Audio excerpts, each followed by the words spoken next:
Wide, a special presentation of Yavapai Broadcasting News. Join Paul David and Jen Cohen as they talk with our community's leaders, newsmakers, and people in the know.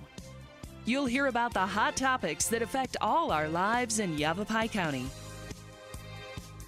And now, here's today's County-Wide. Welcome to County-Wide. I'm Paul David. Great to have you in studio with us today. Brienne Pettit is in studio for the Coconino National Forest. She's here to bring us up to speed on 4FRI, the Forest Restoration Initiative. I'm glad you called it 4FRI. It's easier to say that way. It is easier to say. Good morning. Great to have you. Brienne comes in at least, once a year. Give us an update, find out how things went the year prior. Yep. And I want to start with just kind of a recap as to what 4FRI is for folks that may not know what that is. So the easiest way to define 4FRI is that it's this umbrella effort over northern Arizona's ponderosa pine forests. It's basically to accelerate the pace and scale of restoration in those forests. Restoration meaning mostly thinning, prescribed fire and bringing that natural fire regime back into these forests, and things like spring restoration, watershed restoration. You know, folks down in the valleys, their water comes from up here. Mm-hmm. So it's all pretty important stuff. And all of these other little individual projects happen underneath the 4FRI umbrella. And our goal is to just try and help make sure those projects move along faster. We try and get those projects bigger. And we do what we can to help find that balance between the Forest Service putting these projects together and the industry being able to actually make them happen. This came about because we've had some major devastating wildfires. Rodeo Chetasky being one, a Wallow Fire, Schultz Fire. Mm-hmm. All of them have just been these great magnitude blazes that I think we all kind of looked around and said, wow, these forests are just choking with timber in there, dry timber. And then we had the bark beetle infestation numerous years back, which we're kind of concerned about this year. So all this is kind of compound on itself. And well, Yeah.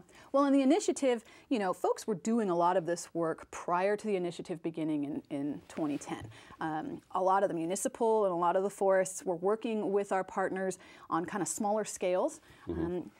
Then all of a sudden we looked at each other and said, why don't we all get to the same table and see what we can do on a bigger scale, and see if we can make this happen more landscape size. So it's all kind of the same players, and that's what's cool about 4FRI is it's truly a collaborative effort. We've got industry members, federal government, state government, counties, city government. We've got environmental organizations and educational institutions, everybody at the same table working on one project, figuring out how can we make this work.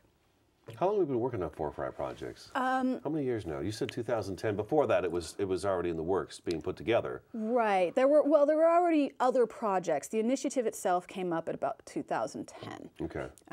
As this concept of, hey, let's start working together on a bigger scale. In the initiative in 2010. And we've been at it now for 7 years. Mm-hmm. So every year we've got 4FRI projects that have been getting work done. Correct. Okay. Correct. Has it been successful so far? Well, yes and no. We originally wanted to get to this sustained level of 50,000 acres a year of mechanical thinning, and we're not there yet. We all hoped that we would have, but you know, we all also knew that we didn't have all of the answers, and we still don't. That said, we're definitely accelerating the way that we wanted to be accelerating. We used to do only about 15 to 20,000 acres across that whole swath of land every single year. Last year, we accomplished about 35,000 acres. Are we talking about burning or a combination of all the different? Mechanical thinning. Mechanical thinning. Okay. Logging, if you will, although those aren't really considered logs. It's all very, very small diameter trees. Right. So I call it logging, and it just sounds silly. But it is mechanical thinning. It's the contractors in the wood industry. It's those thin, spindly trees that are growing up in clusters where you see, I don't know, sometimes up to a dozen, it seems like, or more, that are just these little sticks that pop up.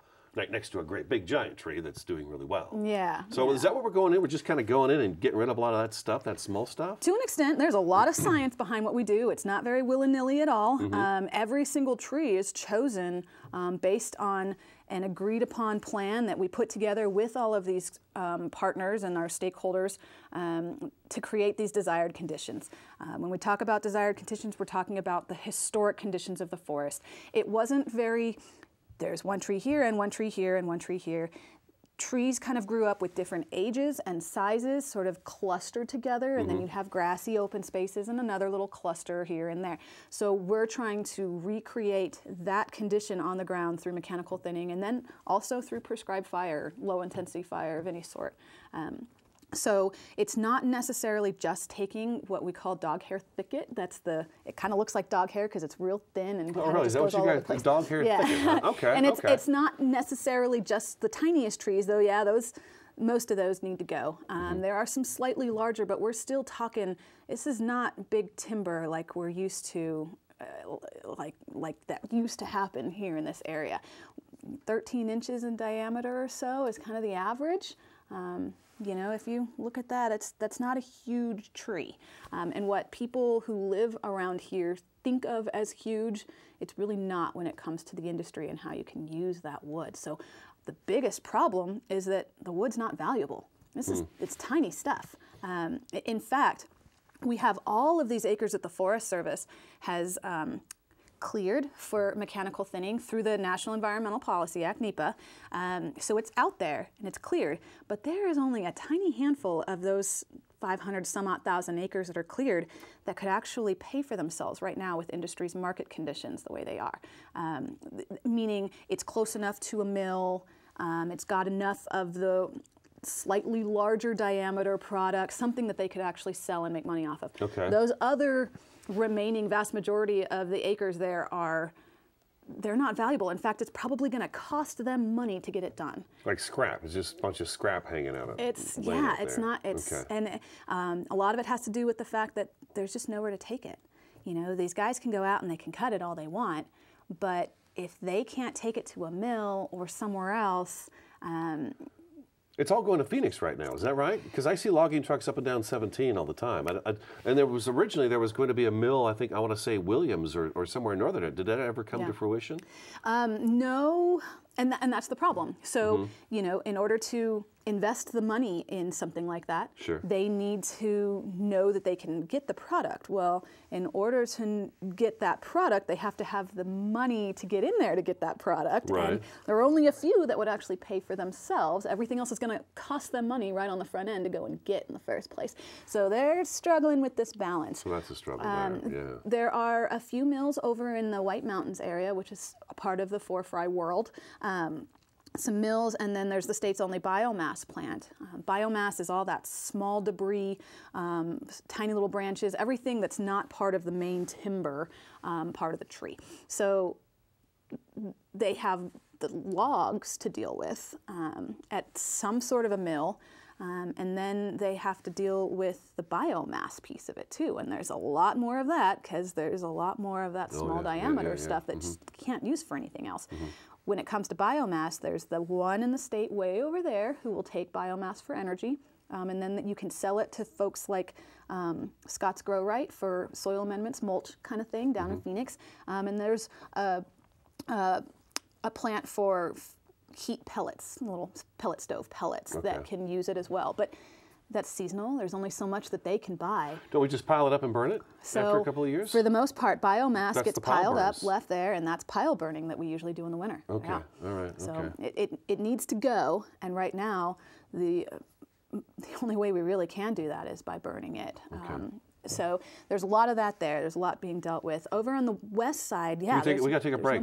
The west side? Yeah, we'll talk about west side when we come back. We're going to talk about the west side when we come back. Brienne Pettit with the Coconino National Forest in the studio today. We're talking about four-fry. The website is, I'll read it to you a couple of times, fs.usda.gov/four-fry. Just simple as Google four-fry. Phone number 527-3600 countywide. Back in just a couple minutes.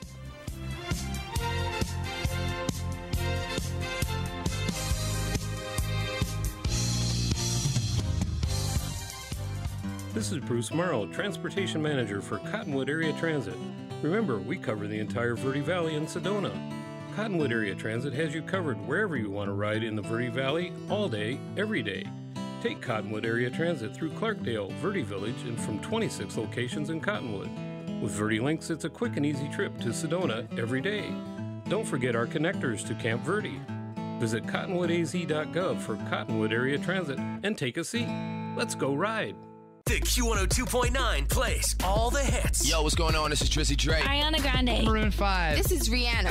I'm Shawn Mendes. Hey, it's Bruno Mars. Ed Sheeran. What's up, guys? It's Justin Bieber. You're listening to The Weeknd. Start your day with Brian James in the morning.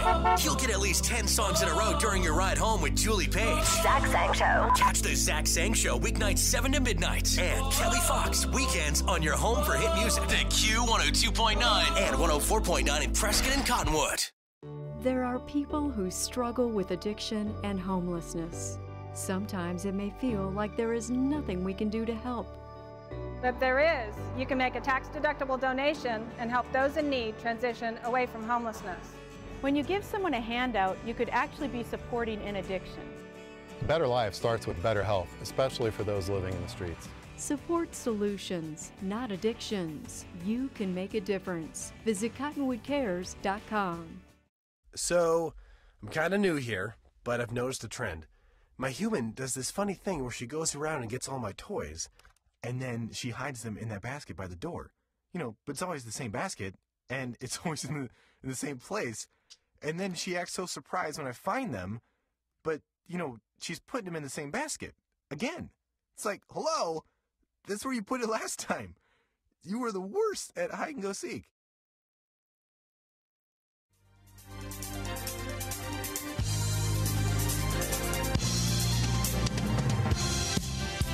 Welcome back to Countywide. Brienne, Pettit from the Coconino National Forest in studio today. We're talking about the Forest Restoration Initiative, or 4FRI. Good phone number for you if you need one is 527-3600, and you just Google 4FRI and pull up a lot of information for you.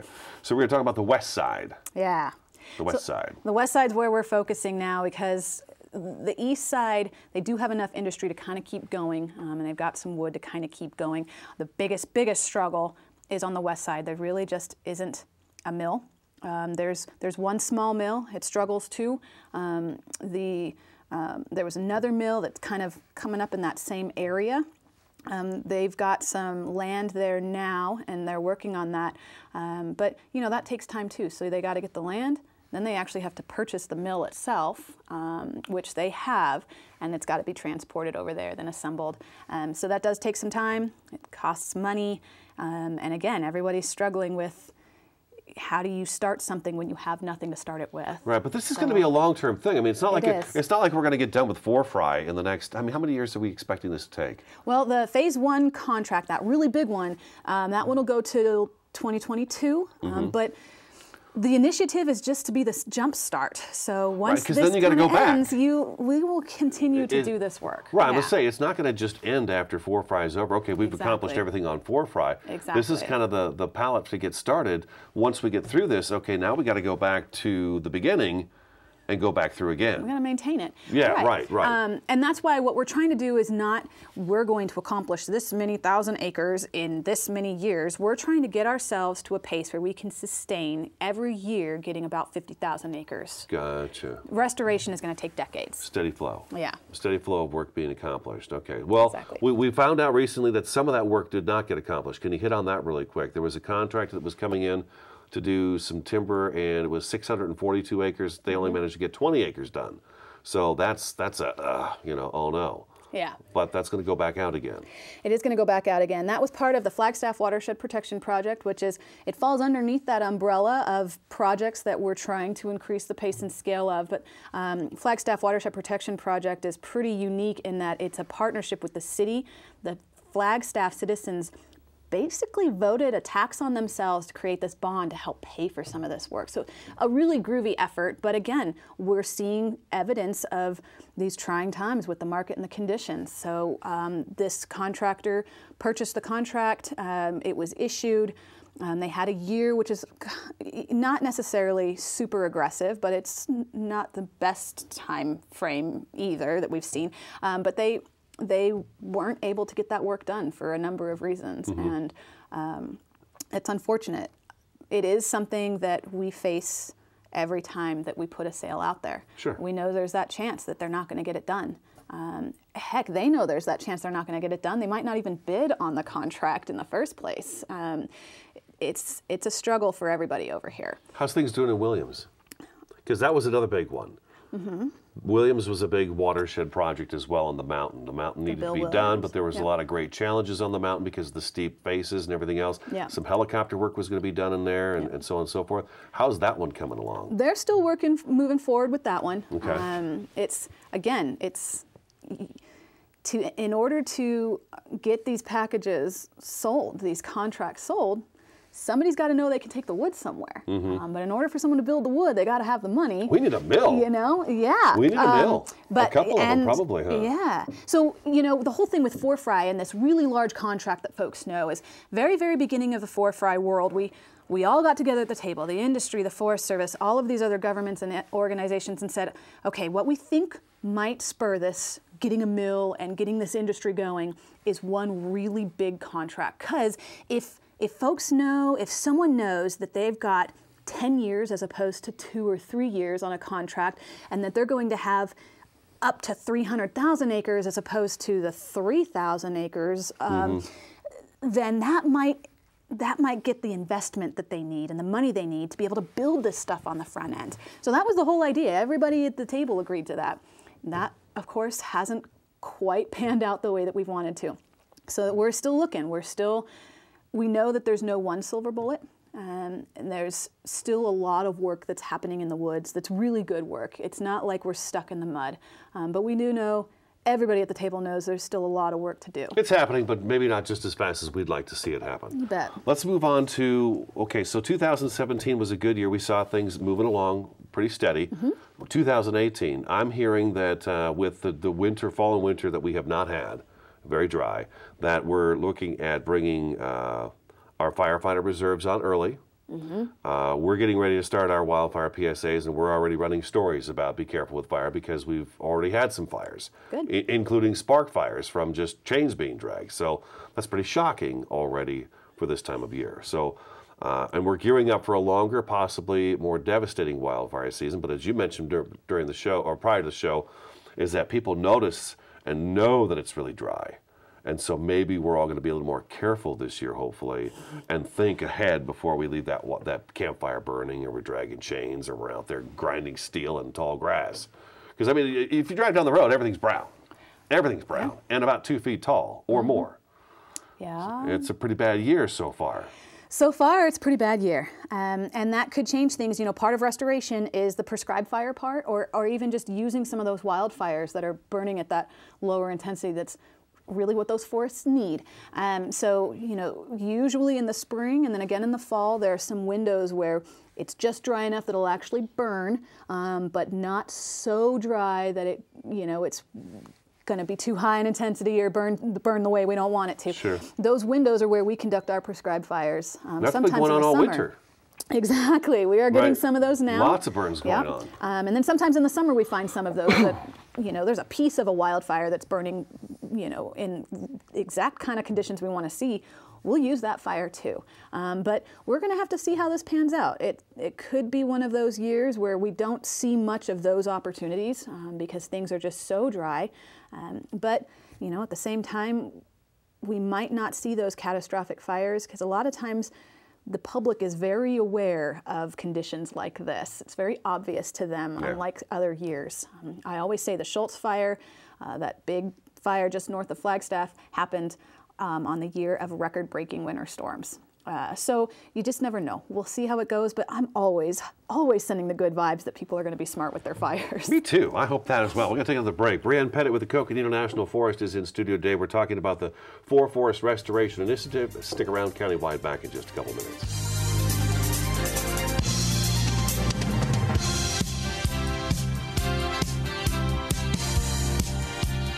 Listen to me. I am captain of the track team. And if I'm late, she doesn't really think she's going to get out of here, does she? Be nice. She's new. Hello, is anyone there? Ugh! Wow. Even from our standards, you look awful. Oh, sweetie, what happened? Me? My friend Becky got to talk to this super cute boy, and I tried to act like I wasn't jealous, but I so totally was. And then out of nowhere, this concrete barrier just popped up. Maybe it was a semi. You mean you were driving? Yeah. I mean, I know the whole eyes on the road thing, but this was a super important text. Maybe you have to know, Becky. Texting? Great. But it was only like 5 seconds, and I'm a really, really fast texter, so it wasn't even a big deal. Actually, has she texted me back yet? Wow, I get like no bars in this place. I wonder if they have Wi-Fi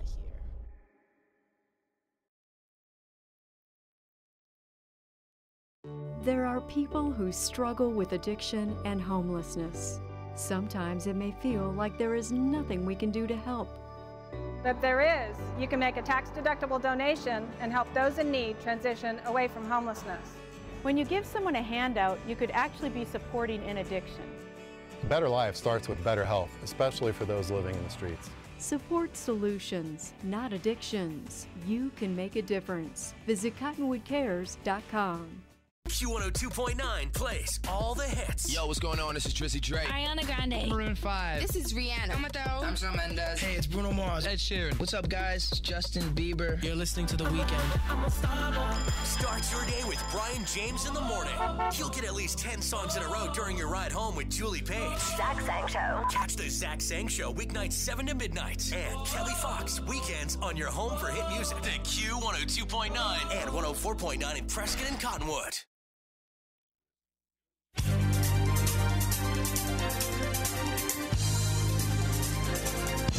Welcome back to Countywide. We've got just a few minutes left of the program. Brienne Pettit from the Coconino National Forest is in studio talking about the Forest Restoration Initiative. You'll hear us call it 4 Fry in the news.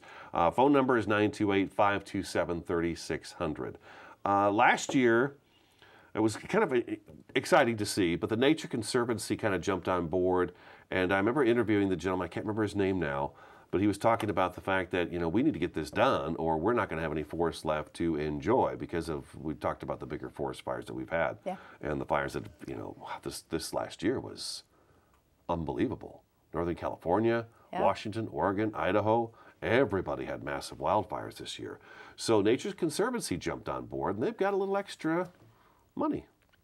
Well, it was, Nature Conservancy has always been at the table, part of our 4 Fry stakeholders group, and they've really been helping us try and identify just efficiencies in general. They helped us come up with some tablet technology that helps us lay out these contracts in a faster, cheaper way, using tablets that our crews on the ground can use and then plug right into a tablet in the cab of a harvester. So they're already helping us come up with some of these things.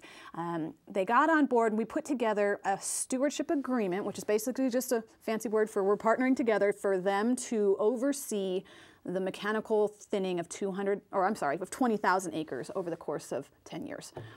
They think that they could get it done in 5, and we would be happy about that. That's our goal. That's our goal. I remember the tablet thing. He talked about the tablet and how much faster it worked. But he said there was a goal of so many acres and they wanted to get done in like half the amount of time it was supposed to take. So, we don't issue all 20,000 at a time. That would be interesting. But so they've already got several projects under their wing that they're working on. The cool thing about the Future Forest Project, that's what it's called, is it's also meant to be a learning laboratory. So they are literally kind of taking this out of the hands of the Forest Service a bit and said, okay, let us see how we can analyze the Forest Service's processes, the industry's business decisions, and help you find some places where you can make some changes on both sides of the spectrum to make things move faster and smoother for everybody. So theirs is really just an amazing learning opportunity, and throughout this process they're already starting to capture some of these things, and they're coming back to the forest and talking about where they can